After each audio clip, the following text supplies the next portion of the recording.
Oh man, look. So we're here back, not just once, back to back, like I'm Jordan, 96, 97. Look, we ate it up on Sunday night, man. Sunday night heat. Now we're back on Monday Nitro, man. On Monday Night Football, man. And this is a special edition of the Undisputed GOAT podcast. Very, very special edition of the Undisputed GOAT podcast. Now, as you all know, look, we don't have our best guy tonight, Flash, but we have the gentleman of Georgia, BRF, and we have myself, the undisputed champ, man. How you doing, BRF, man? Back to back nights, bro.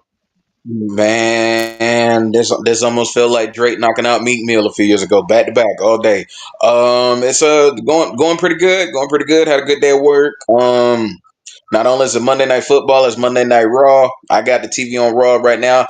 I'm probably gonna go back and forth between it and the game, so I'm expecting a lot of action. But hey, I can't complain. Look cold down here in Georgia. I know you're probably feeling it up there in Columbus too. So Oh yeah, it's cold as it's hell. What the hell? It was just hot about a week ago. What the hell going on? I don't know, man. They were talking like they were talking about it last week down here, like 20s, 30s, and then. But check this out though. The rest of the week, we probably looking at 70s the rest of the week. So I mean, that's Georgia weather being this bipolar self. So we shouldn't be shocked by it. Yeah, man, I believe Georgia weather. I'm not gonna tell you what my father would say about Georgia weather because we all know how blunt our southern fathers are. But Yeah, yeah, you're right about that.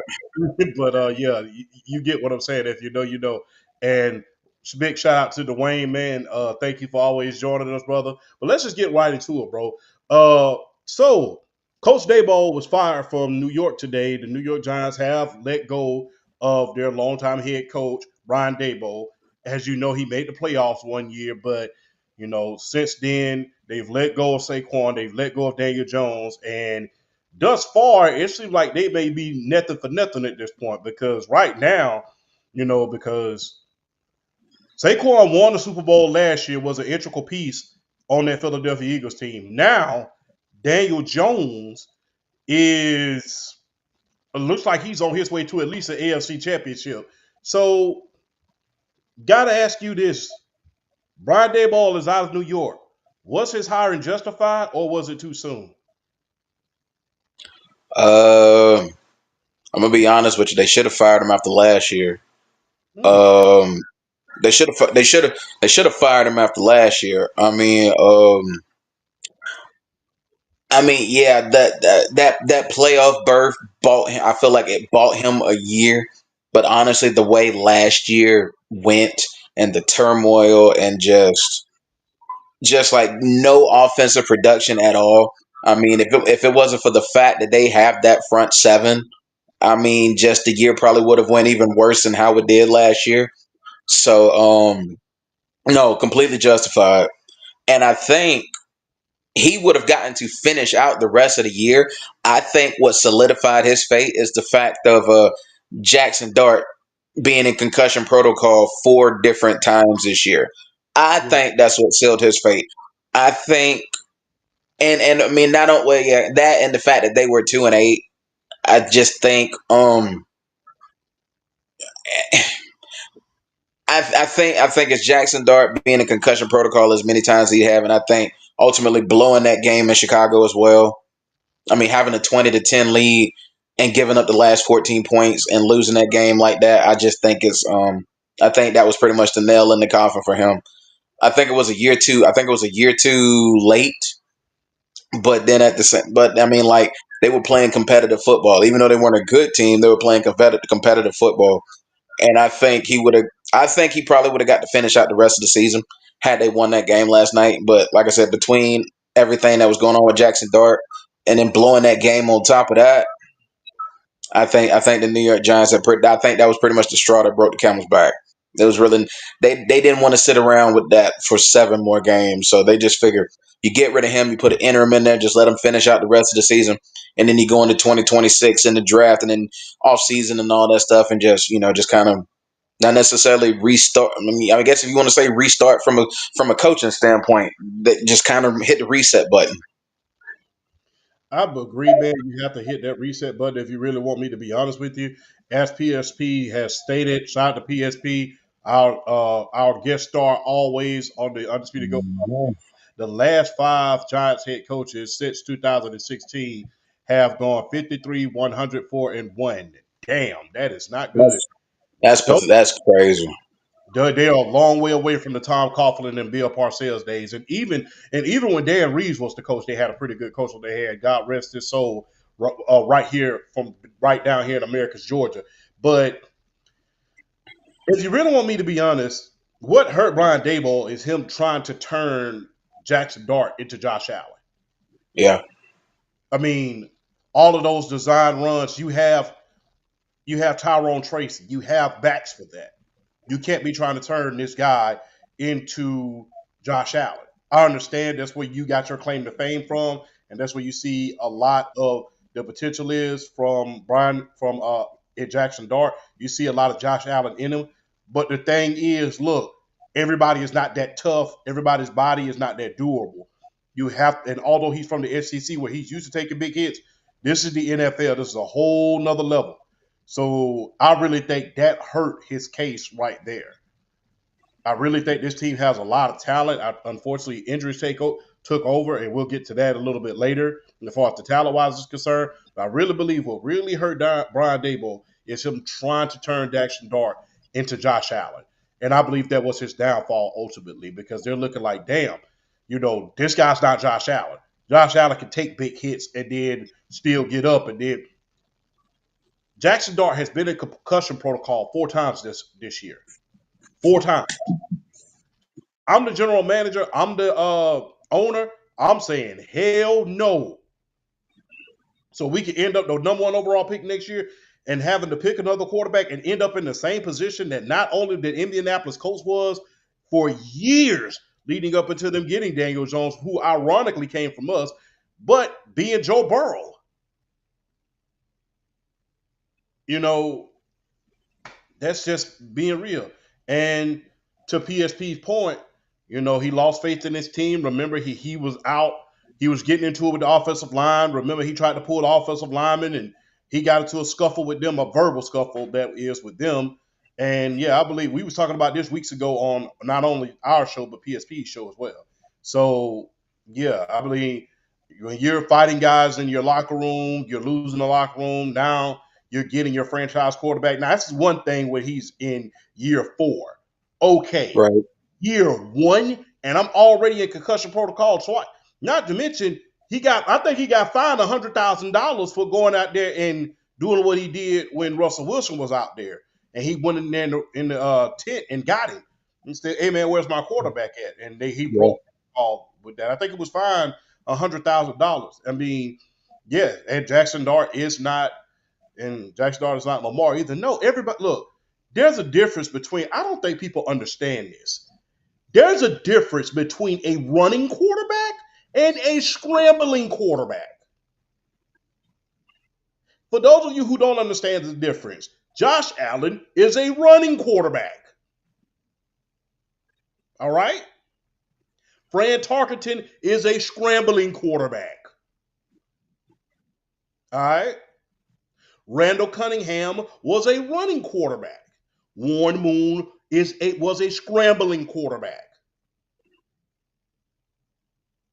Steve Young was a running quarterback. John Elway was a scrambling quarterback. There's a difference between a running quarterback and a scrambling quarterback. And I get the feeling that right about now we're getting so used to blurring the lines of that because there's so many scrambling quarterbacks. There's no longer any more, at least for right now. At least for right now. Because if you know the NFL like I do, it always circles back around. It always circles back around.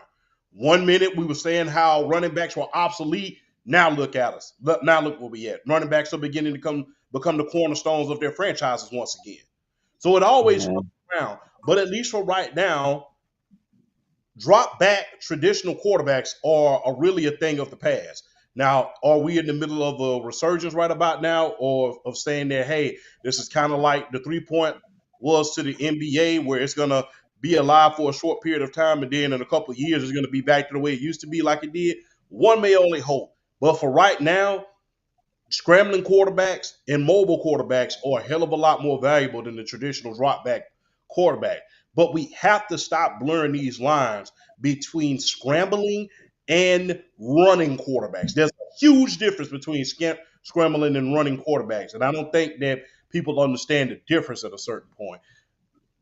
Jackson Dart is a scrambling quarterback, not a running quarterback. You cannot run him in the teeth of that defense 6 to 5 times. I mean, 5 to 10 times a game like you used to do with Josh Allen. You can't do that. You see, his body's not going to be able to take that, and you damn sure don't want him to be in the same position that Tua is in, where it's concussion after concussion after concussion, and you're holding your collective breath every time he runs the ball. So I believe that was the root cause of his downfall, him being in concussion protocol 4 times. Hell, I was a boxer. I only got 2 concussions my entire damn career, and I was a boxer getting hit 4 times Mm. your year. Yeah, that's definitely something wrong, and you definitely got to stop trying to. And him trying to make Jackson Dart Josh Allen was the eventual cause for his head being rolled at a certain point. Anything you want to add to that? Well, you had made mention of the difference as far as like the difference between like a running quarterback and a scrambling quarterback. And for the people out there that might be watching this, I kind of want to help you break down like the difference between like running quarterbacks and scrambling quarterbacks. Mm-hmm. Your running quarter your is For me, I feel like a running quarterback is more along the lines of it's the way the offense is structured. It's the way the offense is schemed from a standpoint that you can actually call plays for your quarterback to be able to run and get yards. It's more of like it's like a structure thing. You're able to you're able to draw up and scheme up plays for your quarterback to run and it still be in the flow and the rhythm of the offense. Whereas with the scrambling quarterbacks, 9 times out of 10 is usually always they can. I mean, you can call a play every now and then for a scrambling quarterback, but a lot of that time it's out of structure stuff. It's making plays on the fly. It's it's basically like backyard freestyle football. Is basically what it is with the scrambling quarterback. So for those out there that are like, man, what do you like?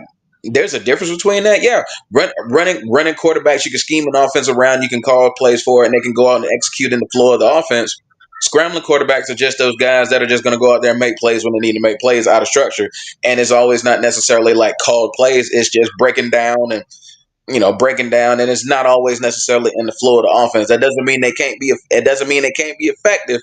But more often than not, if you have a running quarterback, call plays for them in the flow of the offense, and it doesn't take you out of a rhythm as far as still being able to throw the ball and be able to get the ball down the field and make plays and make yards.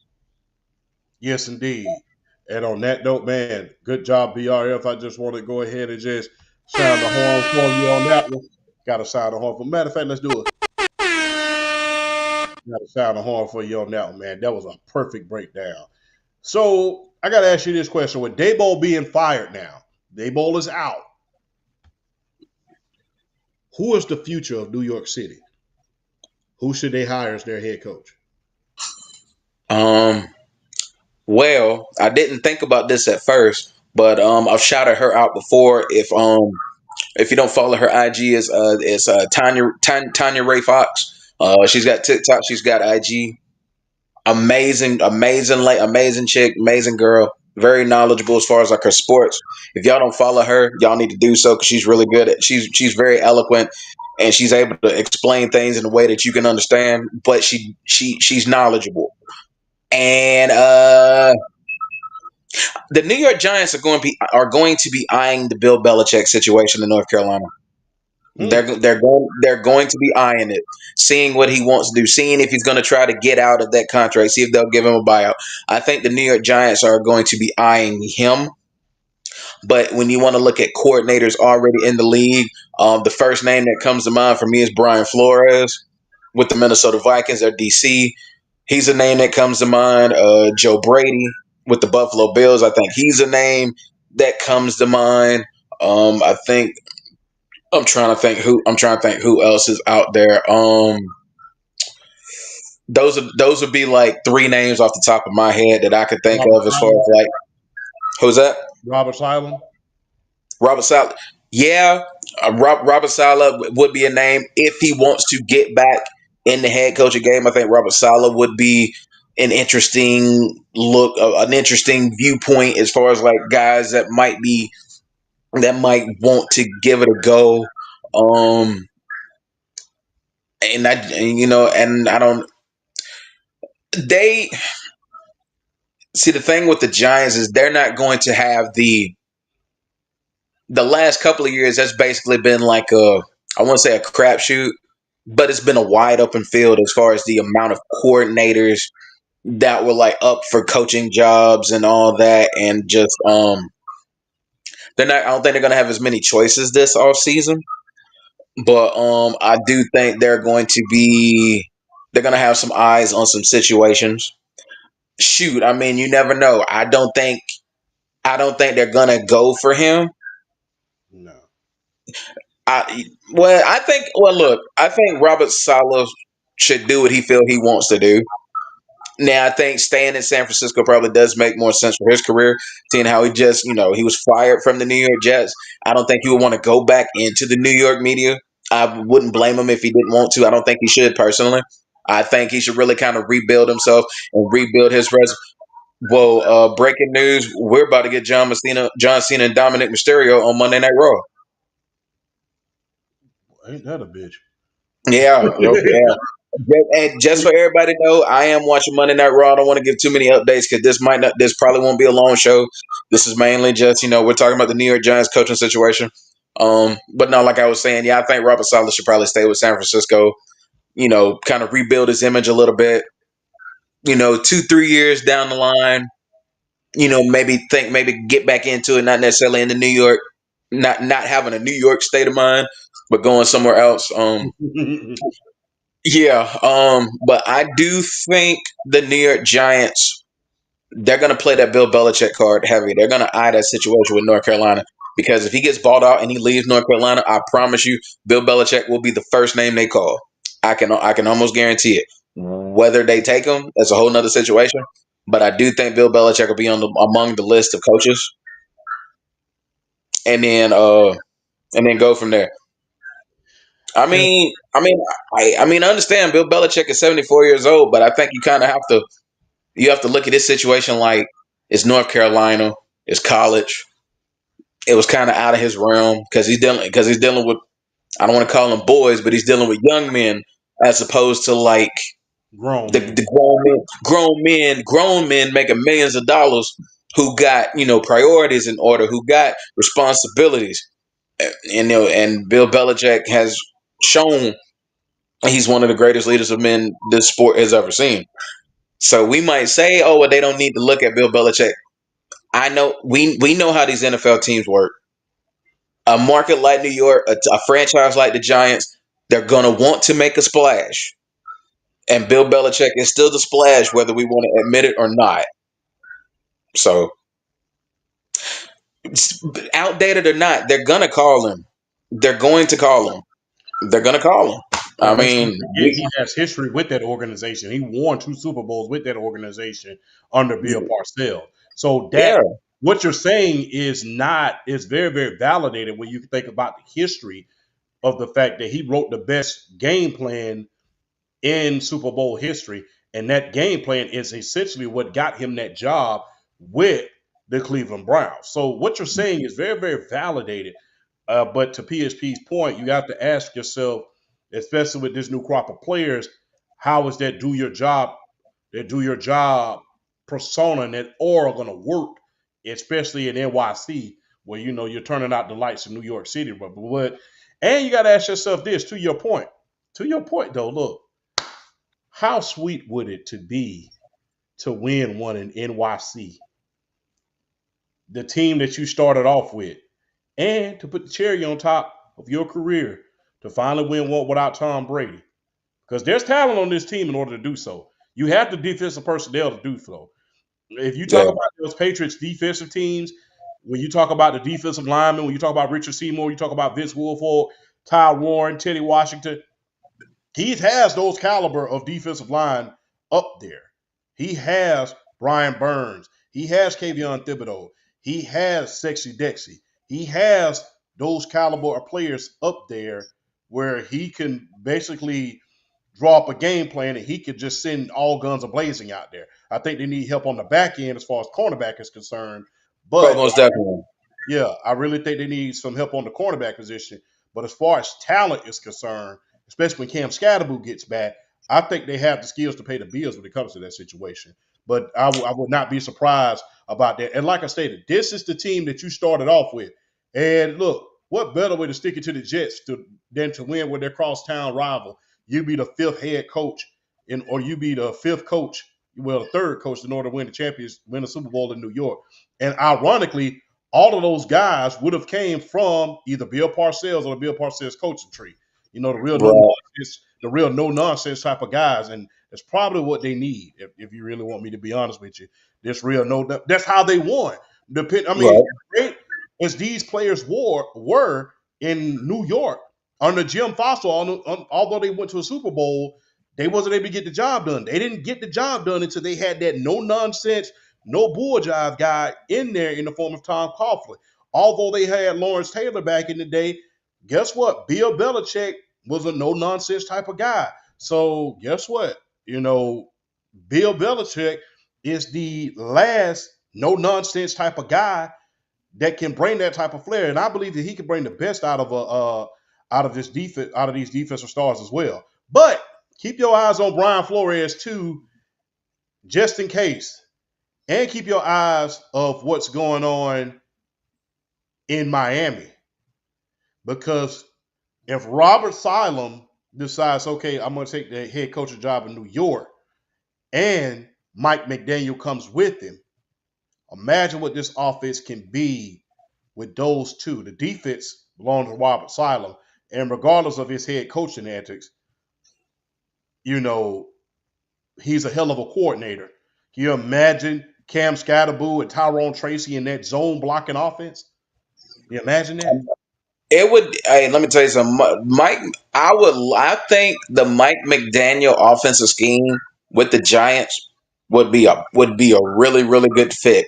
Not just the backs, but when you think about the receivers they have with Malik Neighbors, with Darius Slayton, with Wandale Robinson, if they're all back for 2026, Mm-hmm. the offense. Oh, and not to mention a guy in Theo Johnson who's breaking out at the tight end position this year. Yes. Um, when you look at him, it's like the offense as a whole is definitely a good fit because Jackson Dart early in his career has shown an ability to be accurate, to have good anticipation on his throws.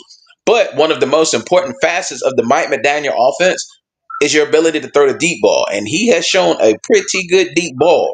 And and it's not like, but you have guys who can all take the top off of defense. When you talk about a Malik Neighbors, when you talk about a Darius Slayton, and you talk about a Wandale Robinson, you have speedsters who can all get open and who can all take the top off of defense on deep routes. So I think the Mike McDaniel offense would be a pretty good fit with the New York Giants if they go that route. But I look at it like this: if I'm the New York Giants, and PSP brought up the 53-104-1 record since 2016.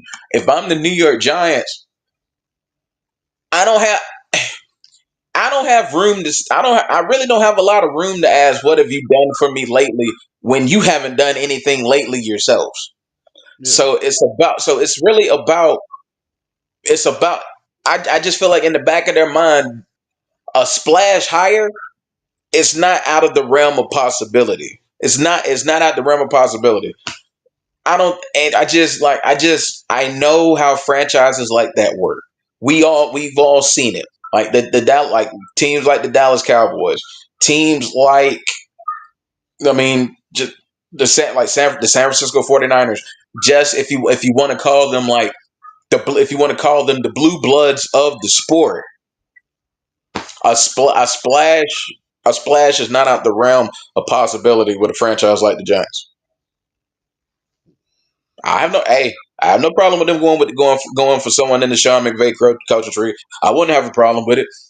Just get a good just get one of the good ones because we didn't get one of the good ones as our offensive coordinator. Just get one of the good ones. Exactly. Exactly. Which leads me to my next questions, which leads me to my next question. Speaking of Sean McVay, should you go Carmelo and risk it all if you're New York City? Should you trade for a premier coach? Would you consider trading 2 first round pick for a Sean McVay? Would you consider trading 2 first round picks for a Kyle Shanahan or a Dan Campbell or one of these big time head coaches in order to say, hey, I already got a team in place. I already got a team in place. I already got my quarterback. I already have two good running backs. I have Cam Scatterboy, I got Tyrone Tracy, I have Malik Neighbors. I have great guys on the defensive side of the ball. Should you look after the season and just say, hey, what if I pick up this phone and call, hmm, let's say Minnesota and say, hey, how about 2 first round picks for Ryan O'Connor, for Kevin O'Connor? Hey, um, St. Louis, excuse me, Los Angeles. How about 2 first round picks and a third and $10 million in cash for a Sean McVay? How about that? Or, hey, depending on if Kevin Stefanski, if he wants to get the hell out of damn Cleveland at this point order to escape this piss poor ownership that he has and to escape the Sador Sanders debacle, do you call them up and say, hey, we give you 2 first round if you give us Kevin Stefanski and one of those DBs you got? What do you think about that? Should they risk it all? If you want to bring up Kevin Stefanski, I don't think it's going to get to that point because I don't know if he's going to be in Cleveland in 2026. As far as I'm concerned, I don't know with him. I don't know if it's going to get to that point. Um, I personally wouldn't, just from the standpoint of they still got holes Yeah. and and they need to afford all the draft capital they can maintain and keep under their umbrella. I wouldn't go that route. I would go the straight, look to sign and hire someone. I wouldn't trade for one of the premier guys. And honestly, I don't think any of the premier guys right now want to leave their jobs anyway. I don't think Dan Campbell wants to leave Detroit. Sean McVay does not want to leave LA. Kevin O'Connell actually has a pretty good thing going on in Minnesota right now. I don't think he wants to leave there. So I think honestly their best bet is to go out, scout, personnel hunt, and just see who you can find, interview, be responsible with your interviews, be smart, hire the right guy for the job. I don't think the New York Giants are in a position to where they can trade draft capital for a premier coach. They still need secondary help. They need offensive line help. I just think I think they still have holes in those places, those areas of need to where I don't think they can afford to, trade for a head coach like that. If they were like, I don't know, they would have to be a team like they would have to be a team like on the cusp of like really making a run before you even consider a trade like that to where you can afford to trade some draft capital. You'd have to be a team like that's making the playoffs, but you're just like one, that one voice from really getting over the hump. Okay. All right. I have to agree with you there. I wouldn't trade those because they only have 7 picks next year. Not like they have a litany of picks. If there was a team like Dallas, I would say, I'd make that deal. But no, right, not right now. And look, you got to ask yourself, especially with all of these coaching jobs that are available, not just in the NFL but in college. I got to ask you this: is there appetite for this job in NYC? If you're a coach and whether you're a coordinator or you're a head coach that they're willing to trade for, do you find this job appealing? Surprisingly, I actually do. I find this job appealing because you have a young talented quarterback in Jackson Dart, which you're gonna come into this situation and it's like I'm not gonna try to force feed him and run like Brian Daboll did. I'm gonna try to preserve him. I'm going to try to make sure he stays healthy and upright. So at the end of the day, he can do what his job entails, which is to deliver, distribute, And how did how did Hank Stram say back in the day? Matriculate the ball down the field. That's his job as a quarterback first and foremost. I think it's appealing because it's Jackson Dart, it's Cam Scatterboo, it's Malik Neighbors, it's Wandale Robinson, it's that front seven: Brian Burns, Dexter Lawrence, Kayvon Thibodeau, Abdul Carter. I mean, it's. If I'm looking at the New York Giants, I mean, my mouth isn't like just absolutely watering, but I'm licking my chops a little bit. It's an appealing job. I think this is how I feel though. I think the New York Giants job might be the most appealing job in the offseason if only if a couple of other teams that position doesn't open. If a couple of other teams positions open, the Giants might be the most appealing job in the offseason this year. But there's a couple of other teams that we're looking at as far as open as there's some other teams that we're looking at as far as like potential job open and be like, oh, if this job opens up, oh yeah. But the New York Giants have a very appealing situation there. They got talent there. They got building blocks. They just need a little help on the offensive line. They need like a like a good corner that really stands out that can work with the pass rush Mm-hmm. and be able to really like kind of work well at each other and kind of flow with each other. But yeah, the Giants job is an appealing job. Yes, it is. I will say, especially if I'm a defensive coordinator. If I'm a Did this defensive man just win the Intercontinental title? what? John Cena just won the Intercontinental title. You're shitting me, right? John Cena just won the Intercontinental title, bro. Damn. Whoa. That's hey, Damn.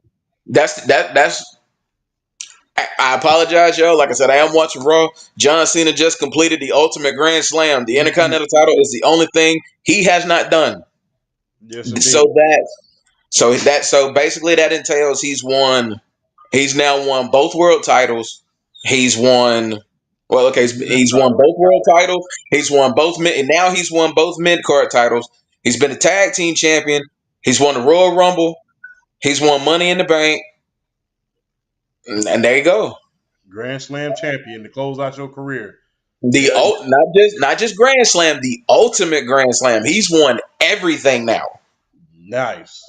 That is Yeah, he joins. Let's see, he joins. I think him and the Miz are the only two ultimate Grand Slam.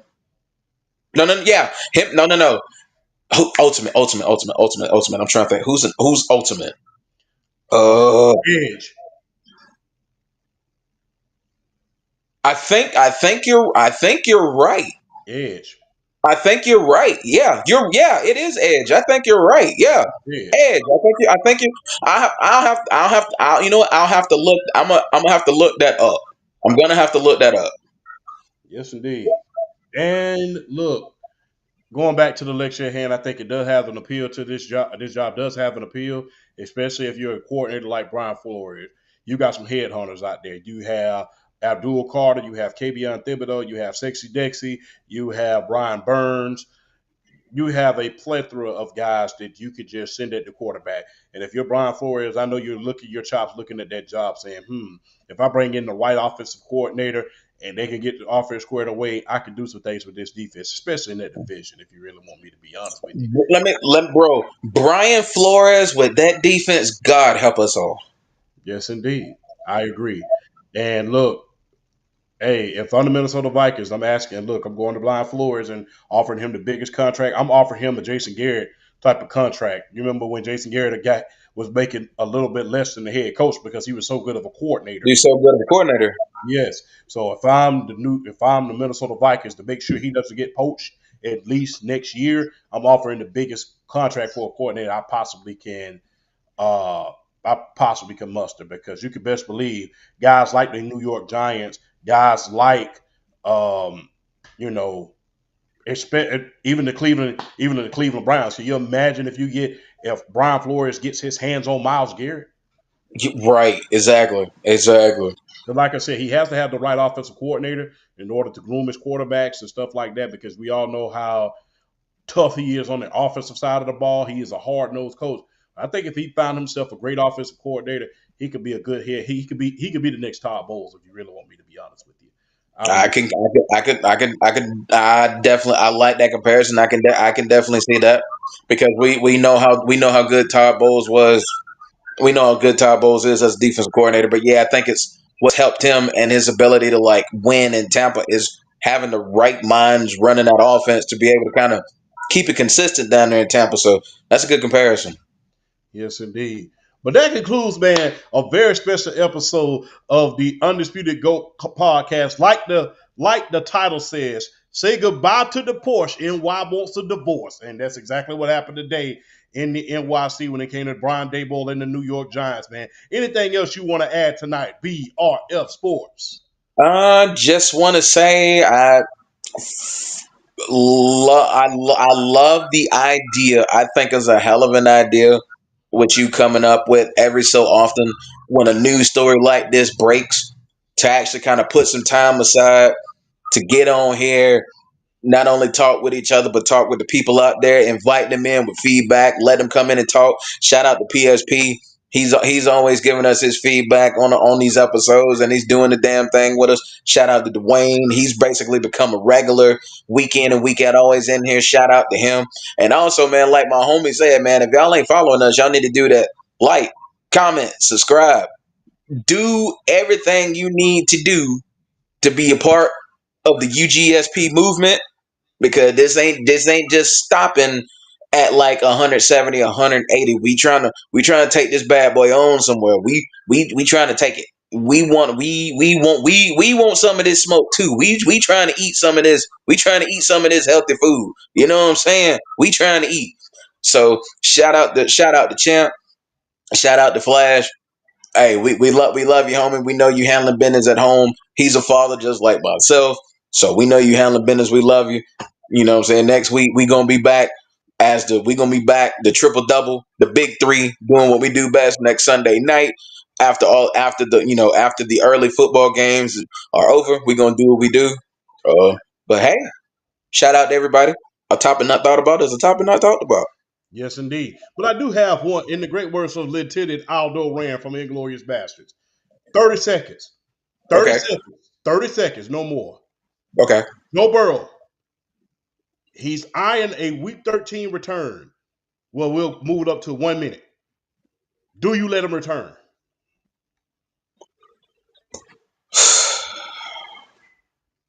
No, I don't. Because that defense sucks, Yeah. and that defense isn't going to be able to let him be great. No, if I shut him down the rest of the season, and you think about 2026 with him, nah. Sometimes you got to stop players against their own will. I do not let him come back. Exactly. And I don't let him come back either because this damn defense is ass. They are buns. They are anuses. I'm just being Do- real. I mean, Dog water, dog trash, trash. basuda, just any trash comparison, narrative, just analogy, anything that has to do with bad is the Cincinnati Bengals defense. Yes, and plus, unless unless Joe Flacco reels off the next three, and the Baltimore Ravens end up losing, and the Steelers go into a slump, you send your ass down. Sit down. Yeah, We'll yeah. start over next year. If Joe Flacco reels off three in a row, and we're in a position in order to make a run for the division title, and we could make our way. Okay, Then and uh, only then. yes, or at least the next two, and we have a chance.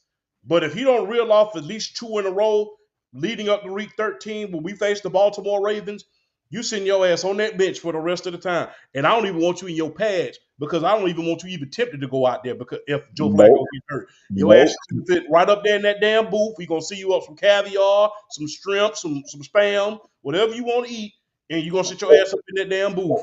Or if you want to be on the sideline, you gonna be in some workout clothes. You gonna have a clipboard and you gonna have a headset and you gonna be a makeshift offensive coordinator for this squad. Is what you're gonna do. You ain't touching the field. Exactly. And I don't think everybody's ready to acknowledge he's hurt every other damn year. It's like one year he had this big ass year, and the very next year, oh, we're gonna go to the Super Bowl. Boom. So you got to think about that as well, because he's not the first quarterback to be like that. You have two others that were like that before him and Burt Jones. Mm. Ironically, both of them played for the Indianapolis Colts. So on that note, man, thank y'all for joining us. Thank you for joining the Undisputed GOAT podcast. Shout out to the great Sports PSP, the New Jersey Genius, and Dwayne, man, our two most special guests. Y'all know what I'm saying? So shout out to the New Jersey Genius. And like BRF said, a topic not thought about is a topic not thought about, not talked about, excuse me. And we're going to keep bringing the flair with you every single day. And on that note, good fight, good night. Well, holla at y'all.